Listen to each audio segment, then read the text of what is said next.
반갑습니다. 고상선 목사입니다. 기도 한번 할까요? 하나님, 또 온라인, 오프라인에서 또 틴켈러의 센터처치, 또 도시 목회에 대해서 또 많은 분들이 또 함께 하시는데, 오늘날의 목회 참 고민이 많은데, 또 우리가 함께 앞선 신앙의 선배를 통해서 함께 고민하고 또 알아가는 시간이 될 수 있도록 은혜를 부어주십시오. 예수님의 이름으로 기도합니다. 아멘. 자, 오늘 틴켈러의 센터처치 도시 목회에 대해서 좀 강의를 좀 할 텐데요. 센터처치가 이제 그 파트가 3개로 되어 있는데 복음과 도시와 운동되어 있습니다. 그래서 오늘 한 50분씩 그렇게 좀 짧은 시간이지만 너무 방대하기 때문에 그렇게 복음과 도시와 그 다음에 운동에 대해서 좀 객관적으로 이렇게 전체를 좀 한번 살펴보려고 합니다. 그리고 좀 자세하게 또 볼 수 있는 기회들은 또 있으면 또 가지면 좋을 것 같고요. 그리고 이제 중간중간에 질문이 있으시면 그 유튜브 댓글로 질문을 좀 해주시면 마지막에 저희가 한 마지막 시간에는 강의 끝나고 그 질문들을 조금 같이 좀 다루면서 그렇게 끝내는 걸로 그렇게 하겠습니다. 2시부터 한 5시에서 5시 한 1, 20분 정도까지 그렇게 진행이 될 것 같습니다. 이게 PPT가 안 넘어가네요. 네. 우리가 이제 센터처치, 왜 센터처치를 좀 보고 읽어야 되느냐 하면 지금 틴켈러 목사님이 이제 교회를 많이 부흥했다라는 그런 의미보다 회의주의가 가득한 뉴욕에서 이렇게 사람들, 특히 젊은 사람들을 그렇게 이제 매료시키고 복음으로 사람을 좀 변화시켰다는 것은 굉장히 큰 도전인 것 같습니다. 그러니까 오늘날에도 우리가 회의주의가 가득한 시대가 되어 가는데 그래서 그의 목회를 좀 배울 수 있으면 좋겠다 그런 생각들이 좀 있고요. 센터처치는 그렇게 제가 그 복음 공방이라고 복음 책방이라고 그 CGN TV에서 하는데 패널로 이제 틴켈러 일과 영성을 보러 그 책을 설명하러 패널로 참석했는데 거기 이제 오신 분들이 그런 얘기 하더라고요. 틴켈러 책은 좀 쉬울 줄 알았는데 읽으니까 너무 어렵더라고. 그러니까 좀 어려운 책은 어려워서 좀 어려운 줄 아는데 틴켈러는 좀 쉬운 것 같은데 읽으면 어렵더라 이런 얘기들을 좀 하는데요. 특히 센터처치는 틴켈러가 이런 얘기를 하죠. 조직 신학에 포함되지 않는 이슈들인데 역사적인 신앙 고백이나 교리 문답으로도 해결되지 않는 이슈들. 다른 한편으로 이 주제들은 우리에게 실용적인 사역 서적들이 제기하는 것보다 훨씬 깊은 주제를 던진다. 실용서가 던지는 것보다는 훨씬 더 깊지만 교리나 조직 신학에서는 다루지 못하는 영역을 그 중간 지대를 다루었기 때문에 목회에서는 굉장히 중요한 책이다. 저는 그렇게 생각합니다. 그 센터처치를 좀 이제 혼자서 공부하거나 스터디를 하실 때 좀 어떻게 읽으면 제일 좋냐 하면요. 제일 안 좋은 거는 센터처치를 이제 모여가지고 그 각 챕터를 한 장씩 읽고 토론하고 읽고 토론하는데 그거는 그렇게 효과적이지 않는 것 같아요. 그러니까 전체를 빨리 좀 보는 게 제일 좋습니다. 전체를 빨리 보고 그 다음에 각 부분을 좀 살펴보고요. 그 다음에 반복해서 책을 좀 읽으면 좋고 그리고 반복해서 책을 읽다가 더 이상 궁금한 것들이 해결되지 않는 것들은 이제 다른 주제에 대한 책들을 참고하는 게 좋습니다. 그리고 나서 다시 센터처치로 좀 정리하는 과정을 가지면 그러면 센터처치가 조금 더 잘 이해가 될 수 있을 거라 그렇게 생각하고 또 중간중간에 토론 같은 것들 많이 하면 좋겠죠. 그래서 일단 전체를 빨리 파악하는 게 저는 제일 중요하다고 생각해서 오늘도 이제 원데이 세미나로 내용을 다 다루지는 못하지만 각 권의 개관 정도를 그렇게 좀 빨리 좀 설명하려고 합니다. 지금 그 강의한 마지막에 제가 센터처치 도서 목록이라고 이런 마인드맵으로 제가 같이 마지막에 이제 강의한 마지막에 보내드린 게 있습니다. 이것은 센터처치의 목록에서 연결돼서 읽을 수 있는 책들을 제가 좀 정리를 해봤습니다. 그래서 복음 신학을 좀 더 잘 이해하는 책들, 그 다음에 선교와 도시 문화 참여에 대해서 좀 이해하는 책들을 좀 선별해봤습니다. 그래서 그 센터처치를 보시고 또 이런 책들을 좀 아울러서 같이 보시면 좋을 것 같아요. 선교적 공동체에 나온 책들은 제가 구입은 다 했는데 아직 다 읽지는 못했고요. 나머지 책들은 제가 다 읽고 좀 이렇게 이해하면서 제가 굉장히 도움을 받았던 책들을 선별해서 제가 정리한 거라 이것들 좀 따라가면서 좀 보시면 도움이 많이 될 것 같습니다. 센터 처치를 알려면 제일 먼저 나오는 신학적 비전에 대한 내용들을 조금 다뤄야 되는데요. 그래서 제가 이게 시간이 없어서 이걸 다룰까 말까 고민하다가 이 신학적 비전에 대해서 이해가 안 되면 센터 처치를 좀 진도가 나가지 않을 것 같아서 좀 다뤄봤습니다. 센터 처치에서 굉장히 중요한 신학적 비전이 서론부터 나오죠. 센터 처치 신학적 비전을 이것을 얘기하면서 이제 목회를 사람들이 생각할 때 주로 이제 두 가지를 생각하는데, 하나는 목회의 성공, 우리 교인이 얼마나 많이 숫자가 있고 헌금이 얼마나 늘었냐 같은 그런 것으로 이제 목회를 이제 교회 성장 운동이 이제 목회를 이제 성공으로 목회를 바라보는 시각이 하나 있고요. 그 다음에 그 반대쪽 극단에서는 숫자가 많은 것 그런 거 중요하지 않고 하나님 앞에 충성하면 좋다. 하나님 앞에 신실하면, 교인이 한 명이든 두 명이든 하나님 앞에 신실하면 된다라고 얘기하시는 분들이 있습니다. 둘 다 맞지만 성공도 부족하고 충성도 부족하다 그렇게 얘기하죠. 그래서 전도서 10장 10절에 보면 철 연장이 무디어졌는데도 나를 갈지 아니하면 힘이 더 드느니라. 오직 지혜는 성공하기에 유익하니라 할 때, 이때 이 지혜라는 말이 기술, 스킬이라는 뜻으로도 사용될 수 있습니다. 그러면 무딘 연장을 갈아야 되는데 안 갈고 계속 충성만 한다고 그것은 효과적인 사역이 될 수 없습니다. 그래서 센터 처치에도 찰스 펄전의 글을 인용하죠. 굉장히 열정이 있지만 그 신학생들을 받았는데 찰스 펄전이 아무 데도 쓸모가 없다 이런 아주 과감하게 얘기할 정도로, 그러면 성공하는 것, 그 다음에 충성하는 것, 이것이 둘 다 제대로 된 척도가 될 수 없다는 거죠. 그러면 열매라는 것이 더 중요한 척도다. 그 두 가지를 다 아우를 수 있다. 그렇게 얘기합니다. 예수님도 열매를 많이 맺으면 좋아하신다 이렇게 얘기했고요. 그래서 팀 켈러가 성경에서 열매라는 단어를 다 찾았습니다. 그러니까 이건 하나로 쓰이는 것이 아니라 로마서에는 이 열매가 이방인들의 숫자, 그 회심하는 사람의 숫자를 열매라고 표현하기도 하고요. 그 다음에 성령의 열매는 인격의 성숙이죠. 예수님을 닮아가는 과정을 열매라고 표현하기도 합니다. 또 바울 서신에 보면 선행을 하는 것을 또 열매라고 얘기해요. 그럼 이 열매라는 것은 다양하게 포함되는데 그것을 이 원해의 비유라는 것을 통해서 설명을 하죠. 바울은 목양을 원해에 비유했어요. 정원을 가꾸는, 밭을 가꾸는 정원사로 비유했습니다. 그래서 원해가 사역인데 얼마나 성공하느냐는, 얼마나 풍성하게 열매를 맺고 추수를 하느냐는 원해사에 손을 뛰어넘는 요인들에 의해서 결정된다는 거죠. 내가 아무리 열심히 노력하고 아무리 실력이 있어도 땅이 너무 딱딱하거나 좋지 않은 땅이면 좋은 열매를 거둘 수가 없습니다. 똑같은 노력을 해도. 그래서 그 땅이라는 것은 사람들의 마음밭이에요. 청중들의 상태. 그래서 교회를 부임했는데 굉장히 청중들의 상태가 굉장히 딱딱한 곳이면 시간이 많이 걸리겠죠. 아무리 노력을 많이 해도. 그렇지 않고 청중들의 상태가 마음밭이 좀 좋은 곳이라면 조금 더 빨리 열매 맺을 수 있겠죠.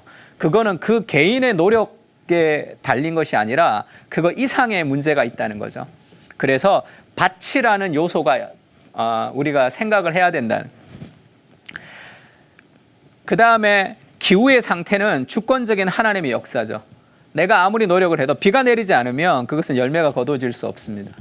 그래서 그 주권적인 하나님의 역사와 그 다음에 이 교회의 상태, 사람들의 상태, 그 다음에 이 원해사인 이 사역자의 노력, 이것이 다 아울러져야 되는 거죠, 한꺼번에. 그래서 숫자가 많다, 숫자가 적다 이런 것으로 다 해결할 수 없고 이 열매라는 것이 굉장히 중요하다 이렇게 얘기했습니다. 그러니까 숫자뿐 아니라 회심하는 사람들의 영적인 성장, 또 본인이 성장하는 거, 하나님의 주권적인 역사가 아우러져서 이 열매를 맺는 사역이 이루어진다. 그렇게 얘기를 했습니다. 그러면서 그럼 우리가 충성되면서도 열매를 맺으려면 어떻게 해야 될까? 이렇게 묻죠. 충성되면서도 열매를 맺으려면 어떻게 해야 될까를 묻다가 아주 중요한 발견을 했습니다. 굉장히 충성되는데 열매를 맺지 못하는 사람들도 많죠. 굉장히 충성된 사람들, 그 다음에 굉장히 숫자, 성공에 빠져가지고 사람들의 숫자를 많이 이렇게 부흥시키지만 무언가 건강하지 못한 목회도 있습니다. 그러면서 지금 팀 켈러가 교회에 대한 책들을 보면서 두 종류의 책이 있다는 것을 발견했어요. 첫 번째는 신학 서적이죠. 교회란 무엇인가, 목회자란 무엇인가 라는 그런 신학적 교리를 다루는 교회론에 대한 책. 그런 책을 많이 보는 사람들은 굉장히 충성스러운 사역을 할 가능성이 많죠. 그 다음에는 실용서가 있죠. 실용서. 어떤 교회 시리즈. 그래서 이 교회를 어떻게 프로그램을 하고 어떻게 조직해야 되는가라는 그런 실용서가 많이 있다는 거예요. 근데 정말로 충성스러우면서 열매 맺으려면 이 책만 봐서도 안 되고 저 책만 봐서도 안 된 그 가운데 미들웨어가 있다는 것을 발견했습니다. 그것을 신학적 비전이다 이렇게 얘기했어요. 신학적 비전의 밑에는 교리적인 기초가 있죠. 이 충실한 교리적인 기초가 필요하지만 그리고 신학적 비전 위에는 사역적 형태가 있습니다. 이건 사역의 프로그램이 있는 거죠. 그러면 이 교리를 어떻게 사역의 프로그램으로 이끌어낼지에 대해서 가운데 있는 어떤 원리, 신학적인 비전이 있어야 되는데 그것을 가질 때 비로소 교리가 사역적으로 이루어진다는 거죠. 근데 거기에 대해서 이렇게 관가하게 되면 나의 교리와 그 다음에 나의 사역에 갭이 있는 거죠. 그러면 교리와 사역의 형태의 신학적 비전을 가지려면 어떻게 해야 되는가? 두 가지가 헌신해야 되는데 첫 번째는 말씀, 교리적에 헌신해야 되겠죠. 신학에. 두 번째는 현장입니다. 내가 사역하는 사역의 현장, 그 사역의 문화, 그 현장을 깊이 고민하면서 이 두 가지를 접목시킬 수 있는 눈이 있어야 되는 거죠. 그것을 신학적 비전이라 그러고 그 신학적 비전에 대해서 쓴 책이 센터처치고 그 신학적 비전을 세 가지로 얘기하는 거죠. 하나는 복음, 하나는 문화, 도시죠. 그리고 운동, 복음의 생태계를 통해서 어떻게 이것이 이 무브먼트가 될 수 있는가. 이것이 센터처치의 신학적 비전의 세 가지죠. 그래서 25페이지는 그런 얘기가 있죠. 교리와 실천의 중간 영역을 간과하고 있는 거죠. 교리와 실천의 중간 영역. 이 중간의 공간은 우리의 신학과 우리의 문화를 깊이 성찰하는 공간으로 이를 통해 우리의 사역 모습이 결정이 된다는 거죠. 성경을 통해서 교리를 통해서 사역의 모습이 결정되는 것이 아니라 교리를 현장과 함께 고민하면서 우리의 사역의 형태가 결정이 되는 것이죠. 그래서 같은 웨스트민스터 신앙고백서를 하는 두 사람이지만 어떤 교회는 시편 찬양을 고집하는 사람들도 있죠. 어떤 사람들은 CCM 마음껏 불러도 된다라고 얘기하는 사람들도 있습니다. 그건 교리적 문제가 아니죠. 그것을 교리적으로 다퉈봤자 아무 소용이 없다. 그것은 교리의 문제가 아니라 theological 비전, 이 신학적 비전의 차이의 문제죠. 그래서 신학적 비전이 좋은 게 뭐냐면 이것은 변화 가능합니다. 그것은 교리는 변하지 않는 거죠. 그러나 신학적 비전은 환경을 보고 상황을 보고 문화를 보고 이것이 변화 가능하기 때문에 훨씬 더 유동적이죠. 그래서 이게 신학적 비전의 차이라는 것을 알면 다른 사람과 연합하기도 좋습니다. 시편 찬양을 하든 안 하든 CCM을 부르든 부르지 않든 예배 시간에 헌금을 앞에 하든 뒤에 하든 그것이 교리적인 문제가 아니라 신학적인 비전의 차이라고 생각하면 함께 아우르고 갈 수 있는 그런 포용성이 생기는 거죠. 그래서 그 신학적 비전 이것을 굉장히 중요하게 생각하고요. 정확한 해답은 될 수 없지만 좀 이해를 돕기 위해서 제가 조금 생각을 좀 해봤습니다. 신학적 비전에 대해서 이제 질문을 좀 많이 받았는데 원래 이제 독서법 같은 거를 보면 제일 밑에는 철학과 인문학 있죠. 세상은 어떤 곳인가라고 생각하는 그런 가장 기본적인 어떤 그 철학이 있습니다. 그 다음에 이것을 가지고 실용서, 그럼 우리가 그러면 내 삶에 구체적으로 어떻게 살아야 될 것인가라는 이 실용 지침이 있죠. 그럼 이 철학을 실용서 사이에 가운데 있는 사회과학 서적, 정치, 경제 하는 이 서적은 지금 우리 사회의 문제는 무엇이며 어떻게 변화시켜야 하는가라는 그 원리를 담고 있는 거죠. 그래서 그냥 철학책은 읽으면 삶에 바로 적용하기가 쉽지 않고 실용서도 어떤 하나의 노하우에 불과하지만 이 철학적 베이스를 하나의 관점의 원리로 만들어서 그것을 실용하며 할 수 있도록 만들어가는 과정이 주로 이렇게 독서에도 이렇게 이루어지죠. 이것과 좀 비슷하지 않나? 교리와 사역의 프로그램 사이에 이 theological 비전, 이것이 굉장히 중요한 거죠. 그것을 보는 관점이. 그래서 신학적 비전이란 당신의 교리를 가지고 특정 시간과 장소에서 무엇을 행할 것인지에 대한 비전이다 이렇게 얘기했습니다. 이 부분에 대해서 조금 더 관심이 있는 사람들은 The Fabric of Theology라는 리차드 린츠가 쓴 책이 있습니다. 그 책에서 지금 신학적 비전이라는 용어를 좀 차용해 온 거예요. 리차드 린츠가 말하는 신학 테올로지컬 비전이랑 팀 켈러가 얘기하는 거랑 조금은 다르지만 그래도 이 부분 자체를 좀 한 번 더 좀 알아보고 싶다라는 사람들은 리차드 린츠 책을 좀 보시면 굉장히 도움이 될 것 같습니다. 그래서 그 신학적 비전이 뭐냐? 세 가지를 얘기하죠. 그게 복음과 도시와 운동입니다. 이거는 각각 다른 세 가지 주제이기도 하면서 하나의 주제죠. 그래서 마지막에 복음, 도시, 운동, 복음을 통해서 문화를 상황화해서 그 도시를 교회의 연합으로 변화시키는 것. 그것이 팀 켈러가 말하는 신학적 비전이죠. 단순히 한 교회의 부흥이 아니라 지역의 연합을 통해서 그 지역을 변화시켜가는 그 중심에는 복음이 있는 거죠. 그래서 복음으로 도시를 그리고 운동으로 만드는 복음 도시 운동. 그것이 이 신학적 비전의 이 완성이고 그 신학적 비전을 하나하나 복음이 무엇인지, 문화가 무엇인지, 그리고 운동이 무엇인지에 대해서 지금 다루고 있습니다. 그래서 복음은 복음 신학과 복음 부흥을 다루고 있고요. 도시는 그것을 상황화해서 어떻게 우리가 세상의 문화에 참여할 것인지에 대한 문화의 참여죠. 그리고 그것을 이제 우리가 그 운동으로 선교적 공동체를 통하고 통합적 사역을 통하고 그 다음에 복음의 생태계를 통해서 그것을 전체의 교회의 연합을 통해서 세상을 복음으로 변화시키고 만들어가는 그 과정을 복음과 도시와 운동으로 나누었고 이것은 하나의 과정이죠. 하나의 과정. 우리의 교리를 사역의 현장에서 어떻게 바라보고 연결해야 될지에 대한 세 가지의 초점 같은 것이 복음, 도시, 운동으로 그렇게 만들어졌습니다. 그래서 이 복음, 도시, 운동 자체가 신학적 비전 가운데 있는 그런 고민이라는 걸 좀 알아야 되고요. 그러니까 팀 켈러를 통해서 우리가 배우는 것은 신학적 비전이라는 영역을 우리에게 만들어준 거예요. 그러면 그것을 어떻게 세울 수 있습니까? 저는 고민이 필요하다고 생각하는데요. 목회에 있어서 교리적 공부를 충실히 하면서 내 삶의 현장을 굉장히 중요하게 생각하면서 이 사이에 고민이 이제 계속 있어야 되는 거죠. 그러니까 팀 켈러가 신학생들에게 신학교에서 가르쳐주지 않았던 것에 대해서 우리 TGC 홈페이지에 가면 그 비디오가 있어요. 영상이 있죠. 거기서 그렇게 얘기합니다. 신학생들이 간과하는 것이 뭐냐면 신방이 중요하다는 걸 잘 모른다는 거죠. 열심히 공부하고 성경 주해를 아무리 해도 그것을 가지고 삶이 변화되지는 않습니다. 그것을 어떻게 적실성 있게 연결시킬 수 있을지에 대한 그 관점이 없으면 삶의 변화가 잘 일어나지 않는단 말이에요. 그것만 있어서 된다면 신학교 교수님들이 교회를 개척하면 다 건강해져야 될 거 아니에요. 그러니까 현실은 그렇지가 않습니다.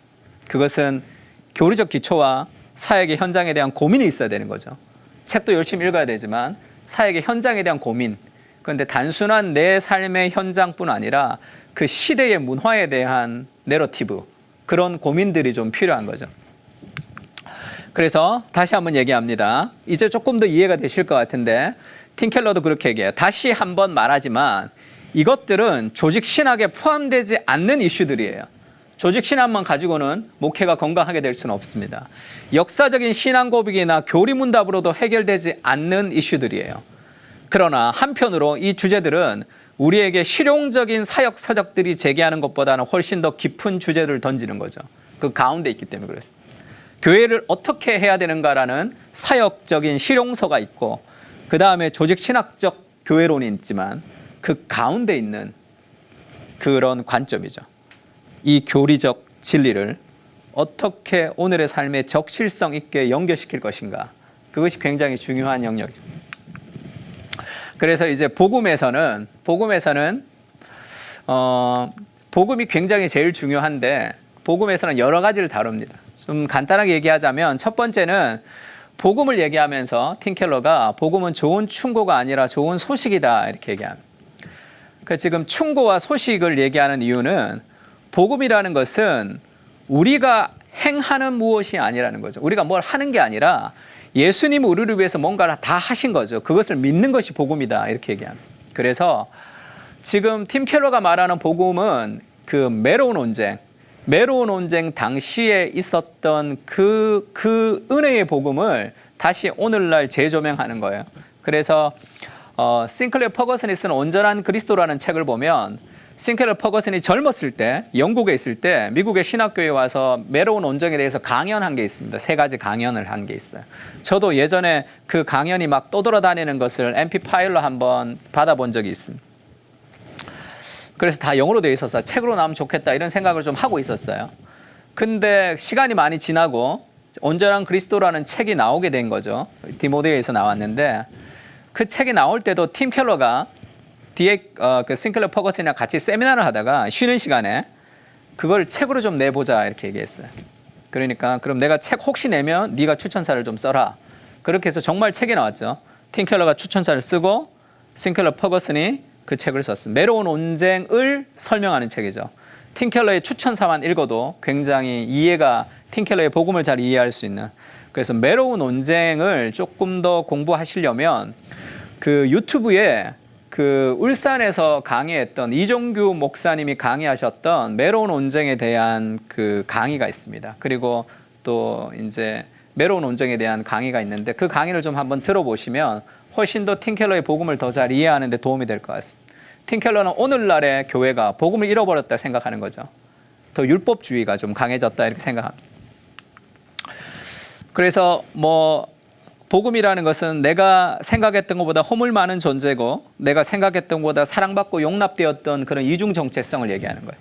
이 복음이 정체성을 복음을 아이덴티티의 문제로 해결하는 것은 유튜브에서 제가 강의한 게 하나 있습니다. 작년 7월에 복음 신학에서 강의한 게 있는데 서울 포럼에서 복음과 정체성의 문제를 제가 1시간 정도 그렇게 다룬 적이 있습니다. 요거 하나만. 그래서 오늘 요 얘기는 조금 간단하게 하고 넘어가겠습니다. 복음은 우리를 겸손하면서도 담대하게 하기 때문에 우리가 죄인이기 때문에 우리 겸손한 거죠. 그래서 내가 실패하거나 비난을 받거나 내 삶 가운데 좌절할 때 실망하지 않습니다. 왜냐하면 나는 원래 죄인이기 때문에.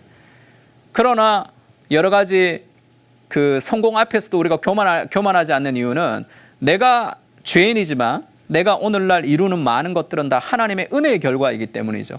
그래서 내가 죄인이지만 하나님의 사랑받는 하나님의 사람이라는 이 정체성을 가질 때 굉장히 자유해지죠. 이것을 잘 설명하는 책이 당신을 위한 갈라디아서라는 책이 있고요. 그리고 복 있는 사람에서 나온 복음에서 발견한 참된 자유라는 소책자가 있습니다. 그것이 굉장히 중요하고 지금 이 복음이 정체성의 문제를 다루는 것을 우리가 왜 그렇게 중요하게 생각해야 되냐면 그 복음이라는 칭의죠. 우리가 흔히 얘기하는 교리적 칭의를 가지고 정체성의 문제, 아이덴티티의 문제로 적용해 주는 설교인 거죠. 그러니까 팀 켈러의 강점은 칭의를 삶으로 적용시킵니다. 그러니까 이따가도 얘기하겠지만 오늘날의 그 복음을 잘 이해하지 못하는 사람의 문제는 칭의를 받았으니까 이제 우리가 성화의 과정에서 노력을 해야 된다 이렇게 생각을 하는 거죠. 칭의와 성화를 분리하는 거. 그것이 비복음적이라고 생각합니다. 매로운 온쟁 당시에 그렇게 이루어졌던 잘못된 율법주의가 오늘날 이렇게 교회 안에 퍼졌다고 생각하는 거예요. 그래서 칭의와 성화를 연결시키는 거죠. 그래서 그 칭의를 삶의 적용에 바로 적용시키는 그것이 팀 켈러의 복음의 강점, 그리스도 중심 설교의 강점이에요. 그래서 칭의가 내 삶의 적용으로 바로 되도록. 그래서 아이덴티티에 대한 문제에 대한 설교를 들으면 그 시간에 바로 변하는 거죠. 그 출발이 시작되도록 그렇게 구성되어 있습니다. 그리고 이제 복음이란 무엇인가 할 때 복음과 복음의 혜택을 분리하지 말라. 이것이 싱클레어 퍼거슨은 그리스도와 그리스도의 선물, 그리스도와 그리스도의 혜택을 분리하지 마라 이렇게 얘기했습니다. 다르게 얘기하면 칭의와 성화를 분리하지 말라는 거예요. 우리가 구원을 받았으니까 이제는 열심히 살아야 됩니다. 기도하십시오. 말씀을 보십시오. 노력을 하십시오 할 때 그것이 인간의 노력이 될 수 있는 가능성이 많죠. 이게 분리가 되지 않고 연결하라는 거죠. 칭의, 구원을 받았던 그 은혜의 감격으로 우리가 하나님 앞에 순종할 수 있도록 하는 거죠. 그러면 순종을 강조해야 되는 것이 아니라 은혜를 강조해야 되는 거죠. 은혜를 경험하면서 은혜의 반응으로서 순종을 이끌어갈 수 있도록. 그래서 그렇지 않은 종교와 복음을 이렇게 나누는데 종교는 그게 분리됐다는 거예요. 칭의와 성화가 분리된 거예요. 그러니까 순종하면 용납될 것이다. 나 이제 구원을 받았어. 이제 거룩해져야 돼. 그래서 열심히 노력하는 거죠. 그래서 더 열심히 노력하면 더 거룩해진다는 인간의 행위.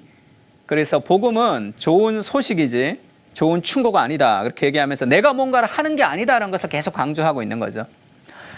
그러나 복음은 용납되었기 때문에 순종하는 거죠. 그것은 순서가 바뀌는 겁니다. 순서가 달라지는 거예요.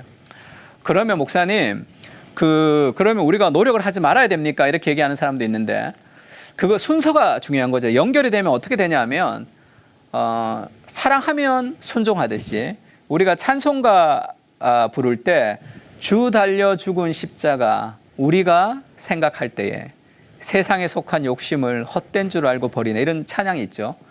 세상에 속한 욕심을 내가 버려야 되는데 그 욕심을 버리기 위해서 욕심을 버려야지에 집중하는 것이 아니라 주 달려 죽은 십자가를 내가 생각하면 세상에 속한 욕심들이 버려지는 거죠.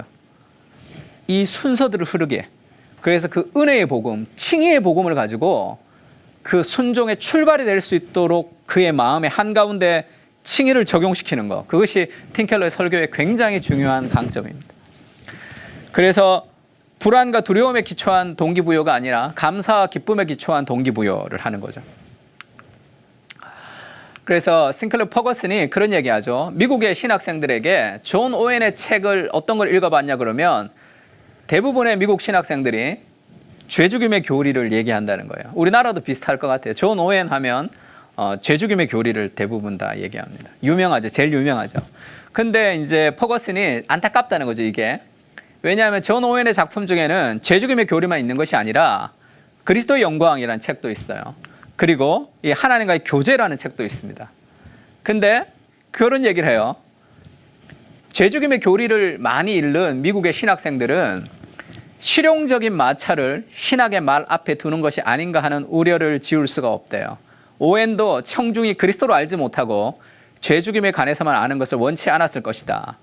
그리스도 자신과 그분의 사역을 더 깊이 이해하는 것으로 돌아가야 한다. 이게 무슨 말이죠? 죄죽임의 교리를 가지고 죄를 죽여야지 하는 것은 칭의와 성화를 분리하는 율법주의 종교가 될 가능성이 많습니다. 매스컴에 자주 등장하는 뭐 인분을 먹었다는 그런 데도 있고, 뭐 폐가에 가서 뭔가를 경험했다는 데도 있고, 훈련으로 사람이 변화된다고 생각하기 때문이죠. 인간의 노력을 통해서 사람이 더 변화될 수 있다는 생각하기 때문에 그런 더 강한 훈련을 가질 수밖에 없는 거죠. 죄를 죽이려면 죄 죽임의 노력이 필요한 것이 아니라 하나님과의 교제와 그리스도의 영광을 깊이 누리면 자연스럽게 죄가 죽어진다는 거예요. 그래서 이 순서가 다른 거죠. 그러니까 싱클러 퍼거슨의 얘기를 좀 이해하시겠죠. 복음과 복음의 혜택을 자꾸 분리하는 거죠. 그것이 오늘날의 문제라는, 그것을 자꾸 연결시켜야 돼. 그러니까 그래서 복음이 무엇이냐? 복음은 내가 무엇을 하는 것이 아니다. 그리스도가 나를 위해서 다 행하신 것을 내가 믿는 것이죠. 거기서부터 복음이 출발한다고 얘기합니다.